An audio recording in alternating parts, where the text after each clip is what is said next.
Okay, today's video is going to be on venipuncture. The first thing I'm going to do is just give you some basic information about venipuncture. You do have several forms that we're going to have to go over and explain, but I will do those when you're actually in the lab with me, okay?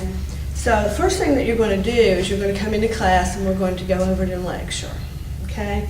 Then I'm going to divide you up into groups, usually about two or three or four people at a time. You'll come in here and we'll go through the whole procedure, okay? Once you've practiced it and then done it several times without any mistakes, then I will sign your form and you'll be comped on your venipuncture. So then once you're comped on your venipuncture, you will be given a sheet of paper and you have to log 10 sticks. They have to be successful sticks, which means you actually have to stick it in the vein and get a good drawback. Okay? If you stick it in, the vein blows, or you do not get a drawback, that's not considered a successful stick. Okay? Then the technologist that's with you will need to sign your form. Okay? Once you have 10 completed, then Dr. Dransfeld, you need to take it to him and he will sign it, and then you turn it into Rita. And then once that's completed, then you will be on your own and you'll be able to, stick patients by yourself, as long as there is a tech in the room with you, okay? So, first thing I'm going to do is just kind of explain some of the supplies that are needed for venipuncture. First is your dye, okay? There's several different types of dye, okay? You always want to be careful when you are choosing your dye that you choose the right one, okay? They all have the name on them, because the tech may say, go get the blue bottle of IsoView, and you may just run over and pick up a blue bottle, but this is actually Conray. Okay, so you want to make sure that you always read the label, make sure you're getting the correct contrast before you fill your syringes. I'm going to show you how to properly fill your syringe in just a minute. Okay, sometimes the syringes come pre-filled, and if they do, then you're going to have a 50 cc syringe with the dye that's already in it, marked IsoView. Okay, so depending on where you're at, which facility, will depend whether you have pre-filled syringes or you actually have to fill your syringe yourself. Okay, and then next, anytime that you do any type of venipuncture, you always have to use your gloves. Okay, because you don't know, what type, if there's any blood problems with the patient or anything like that. So you always want to use universal precautions and put on a pair of gloves before you start your venipuncture. Okay. You're going to have your syringes. You're going to have connectors. I'll explain those to you. You always want to get 4x4 sponges to put on the patient's arm after you've removed the needle. You're going to need alcohol wipes to cleanse the arm before you make your injection. Some sites use a ChloraPrep instead of alcohol. If they do, then all you do is just open it up, squeeze it, break the vial, and then cleanse the arm with that. So that's going to depend also on your site what they use. You want to have tape available, and you want to have your tourniquet available to put on the patient's arm. I'm going to demonstrate how to put a proper tourniquet on. And then, depending on what exam you're doing, you need to choose your needle type. If you're just doing an IVP or something that requires just a stick, then you just use a butterfly. Okay, but if you're going to do something with CT or in special procedures, then you need to use what's called an angiocath. Okay, so I'm going to explain both of those to you here also. Okay, so one thing about the butterfly, I'm going to just go ahead and open one up and show you how they work.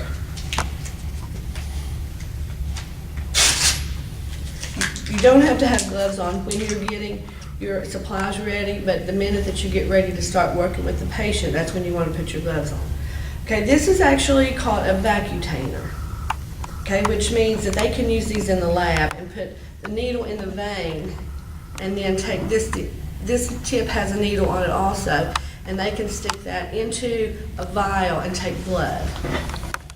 Okay, but we're not going to be using this as a vacutainer. What we are going to do is remove this needle on the end of this and put it down so that we can put it in our sharps box. Then we are going to take our butterfly and connect it to the syringe. Now, one thing that you want to watch when you are connecting your butterfly to your syringe is you want to make sure there's no air bubbles in the syringe.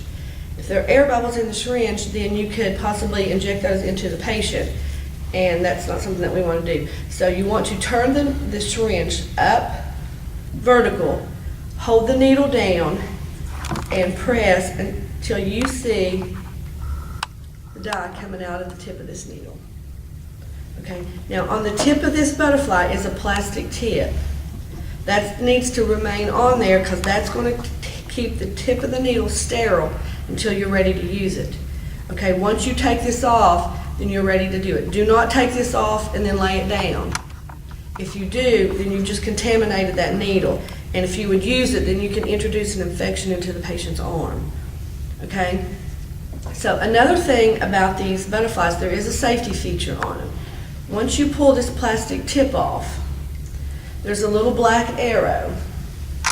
Okay?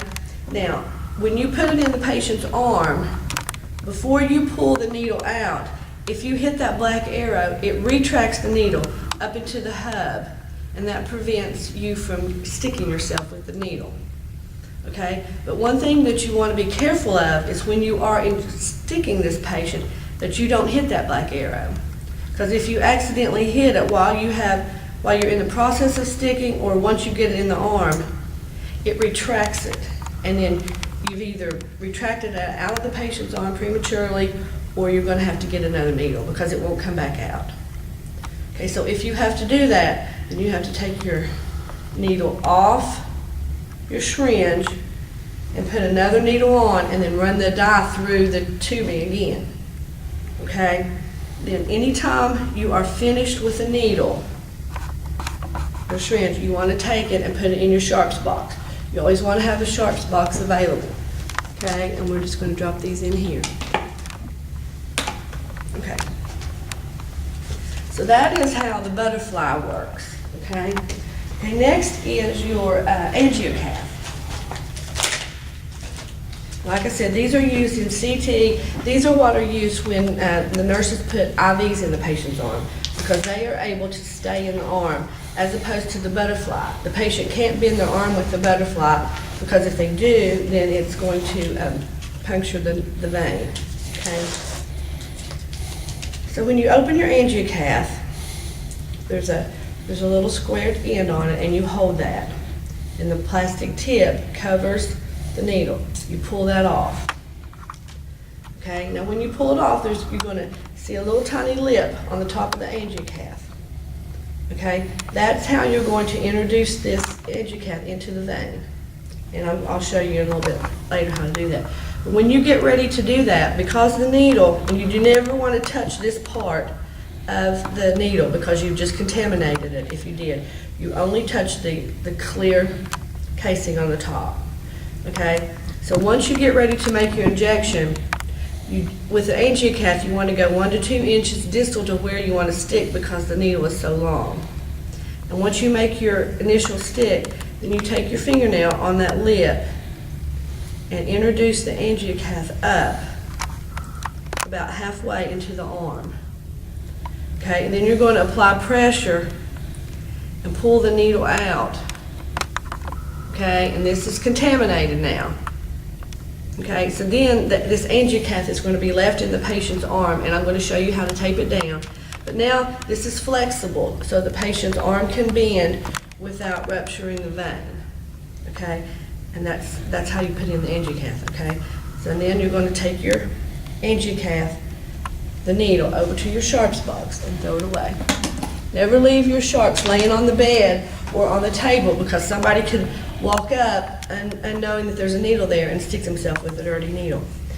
And if you do get stuck with a dirty needle, there's a process that we need to go through, but I'm going to go over all that with you in lecture and have you put it in your lecture notes, okay? Okay, so first thing we're going to do before we get started is we're going to practice placing a tourniquet. So Mindy is our lovely assistant here, and she's going to put the tourniquet on the patient. And when you put the tourniquet on the patient, you want to put it in a tie so that it can easily be flipped off. You don't want to tie it in a knot. and you want it about 2 to 3 inches above your injection site.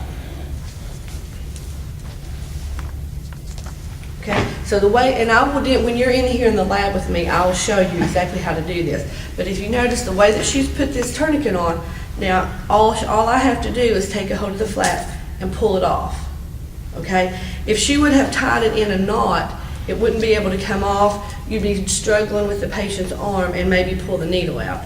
So that's the proper way to put the tourniquet on. Okay, now I'm going to let Mindy have a big straw here, and I'm going to give her a butterfly.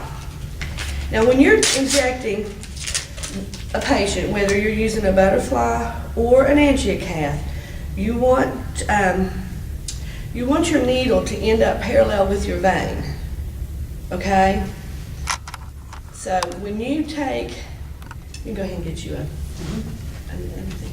When you take your needle and you stick it in, you want your needle to be about a 20 to 30 degree angle going into the vein. Now, this straw is demonstrating kind of a big vein, but if I put my needle in my patient and I don't scoop up and make my needle parallel with the vein, then what's going to happen is it's going to go through the back of the vein. You can see the needle here. And that's going to cause extravasation. So the dye is not going to go in the vein, it's going to go into the soft tissue and cause soft tissue damage, and you're not going to get your exam. You're going to have to stick your patient. So when you make your initial stick, you want to practice. You can go ahead, Mindy, practice. Take your needle, stick it in, and then scoop it up. And I'm going to have each of you do that a couple times. Okay? Now, next thing I want you to do is to get one of these smaller straws, because a lot of times you're going to be dealing with really small veins. So you have to try to be able to do it with a small straw too, which is a little bit harder because your vein is smaller. Okay? Now one thing we have here that's a pretty neat little gadget is it's a IV training pad. And a lot of times patients, when you put the tourniquet on, you can't see their vein, but you can feel it. So if you punch on this training pad, these strips here represent the arm, and in between, if you feel, you can tell this is what the vein feels like. So a lot of times they'll tell you to shut your eyes and feel until you feel what that vein feels like, okay? And that'll help you be able to see what the vein actually feels like if you cannot see the vein, okay? One thing that you never, ever want to do is to recap your needle, okay? Once this plastic tubing has came off, never stick it back on. That's the #1 way that people get stuck with a dirty needle, is recapping the needle. Okay, so you never want to do that. But for us today, I'm just going to lay my needle down here for just because I don't want to have to waste another needle. Okay, for practicing purposes. Okay, so the first thing we're going to do is I'm going to demonstrate how to stick with a butterfly. Okay, so the first thing you want to always do is to get all your supplies ready. Okay, so for butterfly, we're going to get our butterfly. Okay, we're going to have our syringes, okay, that are pre-filled with Isovue. We're going to get a couple of 4x4s. We're going to get our tape, and generally what we do, we don't need, depending on what type of tape you have available. Some people request paper tape because they're allergic to the plastic tape. Just go ahead and tear your tape off and have it ready, hanging on the tube or something above so it will be ready. After that, you want to get your alcohol to cleanse the site and your tourniquet. Okay, so that's all you need for the butterfly. Okay, now before we get ready to do this, we're going to go over and we're going to put our gloves on. Okay?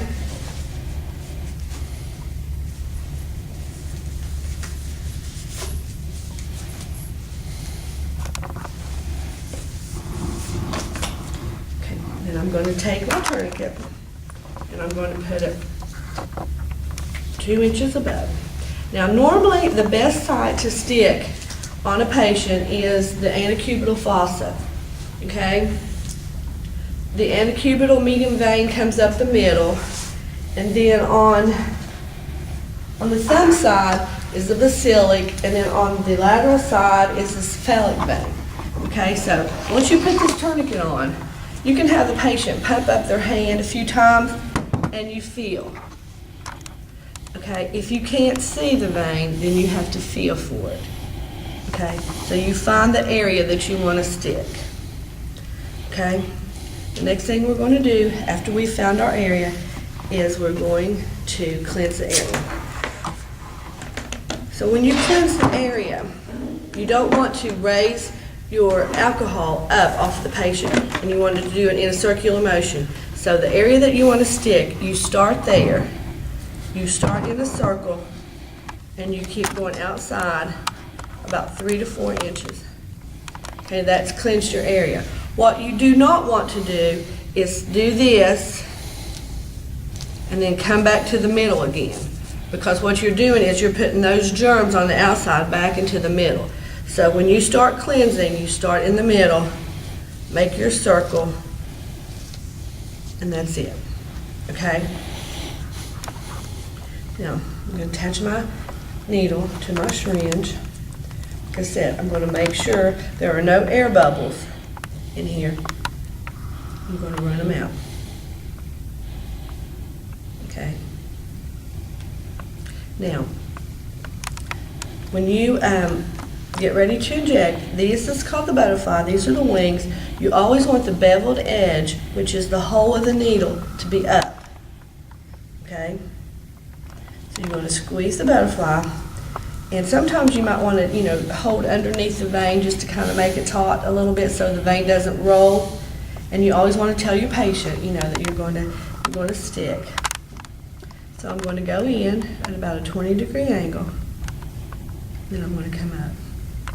Now, if I'm in the vein, I don't know if you saw, but blood come draining back into the syringe. That means I'm in the vein. So at that point, I'm going to take my tape and tape this butterfly down. Don't tape it too tightly, because if you tape it too tightly, that bevel might go up against the wall of the vein and you won't be able to inject. So after this point, I'm going to pop my tourniquet. Okay? I'm going to draw back. See the blood that's come back into the syringe? That means I am definitely in the vein. So then I start injecting my dye. Now generally on an IVP, you use about 100 cc's. Okay? So each syringe only holds 50. So in between, I'm going to have to switch out my syringe. So once I get this 50 cc's in,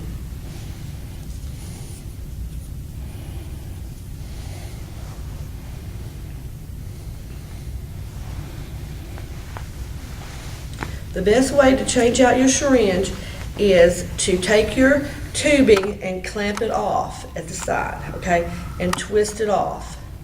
If you don't clamp this off and you just do that, then you see the blood dripping back, and you're going to get blood all over your patient and all over yourself. So you want to make sure you clamp that off, make sure there's no air bubbles in this syringe. So if you see any, you need to tap them out, which I'll show you how to do when you're in the lab. But just advance it till you see a little bit of dye coming on the top.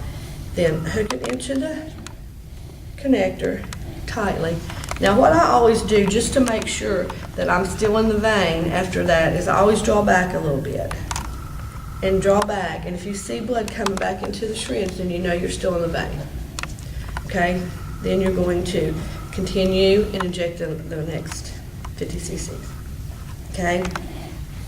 Now you're just going to leave the needle in the arm until you make sure the patient's not going to have any type of reaction, or and then once that that's okay, then you can take this butterfly out.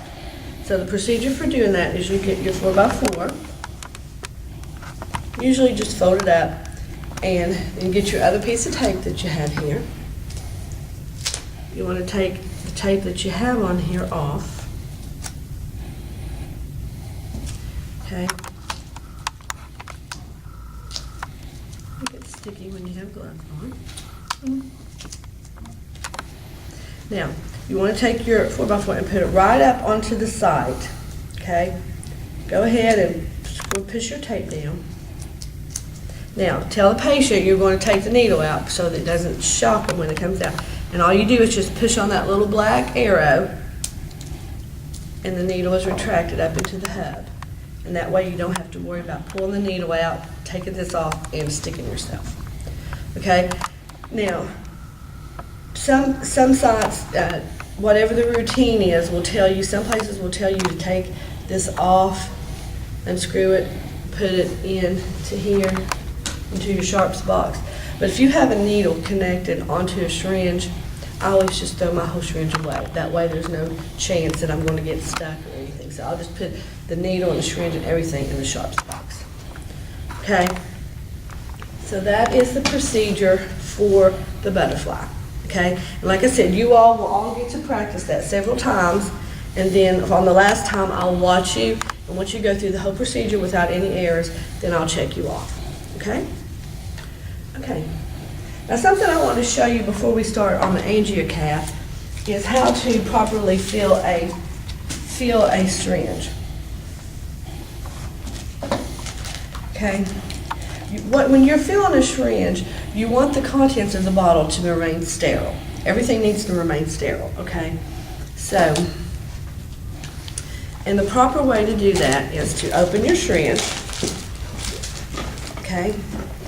And now, when you're opening a bottle of contrast,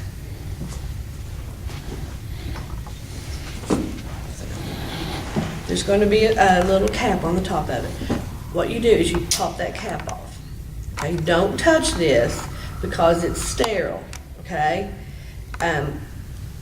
If you touch it, then the bottle's not sterile anymore. Okay, so then you're going to take your needle, a sterile needle, usually an 18 gauge, because that's the biggest one and it's easiest to draw back. You take your needle with the cap on, screw it onto the end of your syringe, and then pull the plastic tip off. Okay, now next what you're going to do is you're going to take your syringe and pull back on the plunger so that it fills with air. Okay? Then you're going to take your bottle of contrast, take the needle and stick it into the rubber tip onto the dye. Okay? Now you're going to take your syringe and push the plunger up, which pushes air up into that bottle. And then when you release it, you can see the dye coming back into the syringe. Okay, so that ensures that everything that's in this bottle is sterile. When you get about halfway, then you can push it up again and just keep drawing back on your syringe until you get all the contents of the bottle into the syringe. Okay? So once you've got all the contrast in, then you just pull this out. Okay? Then you want to take your needle off, throw it into the sharps box. Okay? And then now everything that's in here is sterile. Now if you do that and there are bubbles in your syringe, the best way to get rid of bubbles is to pull your plunger back a little bit so that you do have a little bit of air in here. And tilt your syringe and just kind of rotate it. And that will get rid of all of the air bubbles that are attached to the walls of your syringe. And then just advance your plunger until a little bit of the contrast comes out the tip there. Okay? So that's the proper way to fill your syringe. Okay. Now, when you're sticking with the angiocath, it's a little bit more extensive, okay? And it takes a little bit more practice.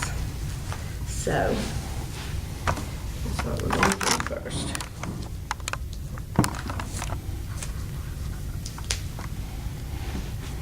So we're going to get all of our supplies ready.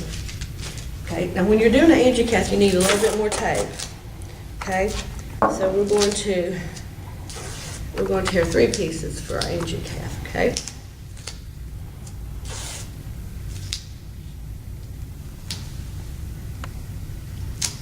Okay, I'm going to get my tourniquet. going to get my alcohol.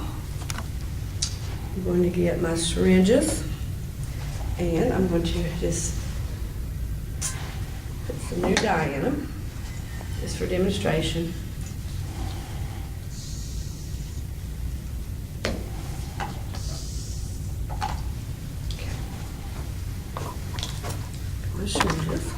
Now, when you're using an angiocath, you have to have a 5 or 10 cc syringe of saline. Okay, and these saline syringes come pre-filled already with saline. Okay, so you need to have one of those ready, and you need to have a connector. Okay, what this connector is, it connects your angiocath to your syringe. Okay, to prevent backflow. Okay, so you want to open these up. All these connectors are universal, and they all have a male end and a female end, so they can only go onto the syringe one way. Okay, and you'll be able to see that when you get a little bit closer in lab, the male end and the female. Okay, I'm gonna get my angiocath, and I need some 4x4, a couple of those. Now, until you learn the art of sticking with the angiocath, sometimes you're going to get a little bit of blood come back, okay? But the more you practice and the better you get, you'll be able to prevent that, okay? There are some new angiocaths out there. I don't know if St. Mary's has them. I know some facilities have them. But when you pull the way it is now, when you pull the angiocath out of the arm, the needle is exposed, okay? There are some new angiocaths out there that when you pull the needle out, there's a little clip that you push up and it goes over the end of the needle to help prevent sticks, okay? St. Mary's may be using those now. I know Cabell uses them, but I'm not sure. But if you have the opportunity to use that type of needle, I would, because that's going to help you, prevent you from getting a dirty needle stick, okay? Okay, so first thing I'm going to do, put my tourniquet on.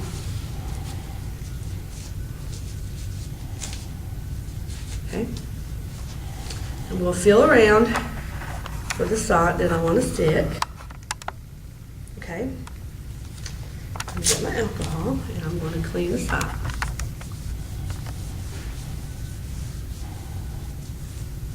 Okay, now I'm going to get ready to make my initial exposure.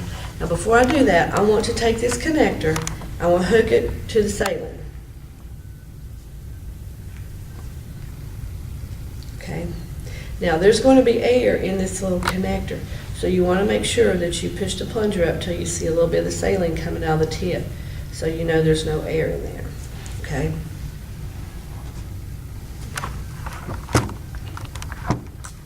Now, when I pull my angiocath out the same way, I want the beveled edge, which is the hole that you see on the needle, you want it facing up. Okay. The beveled edge up, and this little lip should be facing up. Okay, so I'm going to get my needle ready. I'm going to make my initial stick. Okay, now generally with an angiocath, if you're in the vein, you're going to get some retraction of the blood, and you can see it coming back here. Okay, but when you're using an angiocath, you want the hub, which is this area here where the needle touches this green part, to be touching the skin. Okay, so first thing to do to keep all that blood from backing up is to pop your tourniquet. Okay, that releases the pressure.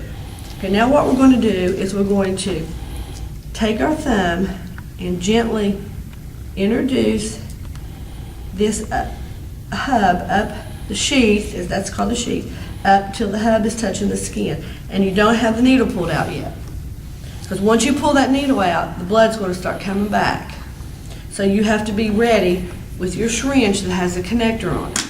So what you want to do is take your 3 fingers, hold pressure at the tip of the sheath, pull back, and attach your connector.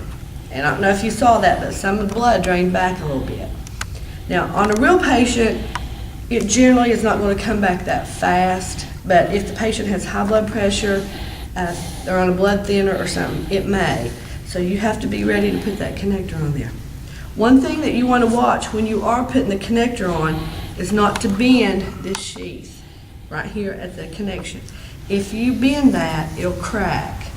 And if you put a crack in it, then when they start the power injector, the dye's not going to go in, okay? You're going to have to re-stick the patient, okay? So once you have that connector on, you can draw back, and if you see blood come back into the saline, you know you're in a good position. So most places like for you to inject about 5 cc's. Okay, once you have 5 cc's, then what you can do is you grab the connector and unscrew the syringe. Okay, leaving the connector on the hub of that needle. Okay, once that connector's on there, then that stops the backflow. It's not going to come back. Okay, so next you want to secure your needle. So the best way to secure your needle is to take one of your thin strips, put the sticky side under, and cross over on the hub. But do not cover up the point of injection, okay? And once you have that down, you want to put another little strip across it. The reason that you want to secure that so well is because sometimes these are going to be left in the arm for a while, depending on what procedure they are. And also, when they turn the power injector on, like if they put dye in 2 or 3 cc's a second, when that power injector starts, if those aren't connected good, it can blow it completely out of the arm. Okay? So that's why you want to make sure you have a good connection. Then, if you're just injecting with a syringe, all you do is come over, make sure you don't have any air in it, hook it up to your connector, draw back, and if you see blood, then you know you're in, and go ahead and inject. Now, if you're in CT or specials, they're going to have tubing that's hooked up to the power injector. They're going to hook the tubing into this. Okay? So once they do that, then you're set. You want to make sure before the exam gets started that you clean up your mess. If there's any blood on the patient, you want to make sure you clean the patient's arm so they don't look down and see blood. And then you want to make sure you take your angiocath, the dirty needle, over to your sharps box. Throw it away immediately. Don't leave it on the table. Okay? Now, this can stay in the arm for as long as it needs to stay in there through the exam, sometimes even after the exam, if they're going to maybe put medication or something like that in there. Okay, then when you're completely finished with your exam, they like for you to run about 5 more cc's of saline just to make sure this is not clotted off in here. So just finish putting your saline in. Okay. Now all you have to do is just take your tape off.